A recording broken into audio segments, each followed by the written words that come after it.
C'est dit que quand on voit des manifestations en faveur des putschistes à Niamey, se pose toujours la question de savoir si ce sont des manifestations spontanées ou pas spontanées.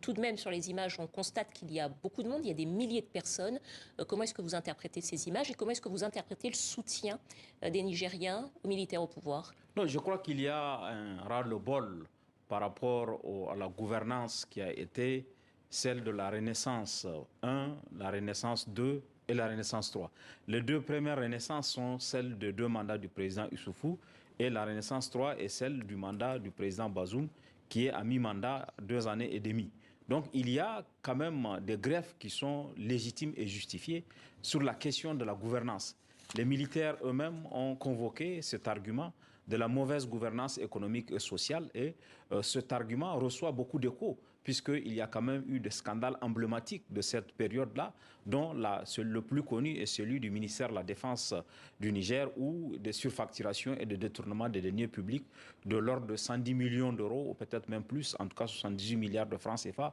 ont été commis. Et il y a eu aussi ce que les militaires eux-mêmes ont dit, des violations des droits de l'homme, la société civile, pendant les deux premiers mandats. Il y a eu, il faut le dire de façon très objective, ces dernières années, une sorte de décrispation entre l'opposition, depuis que le président Bazoum est arrivé, une décrispation entre l'opposition et le pouvoir dans leurs relations, avec notamment la redynamisation du Conseil national du dialogue politique, qui est une instance originale au Niger, où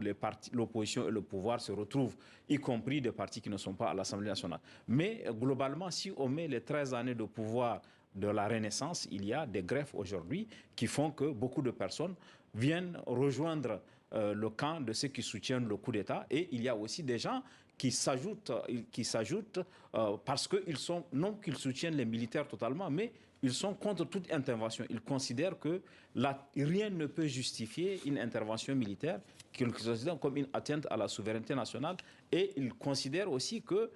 une intervention militaire ouvrirait peut-être les voies d'un chaos qui ferait qu'on ne pourrait pas bénéficier de la démocratie parce qu'on ne peut pas oublier que le Niger est voisin de la Libye et les Nigériens ont toujours à l'esprit le chaos que l'intervention étrangère a créé en Libye.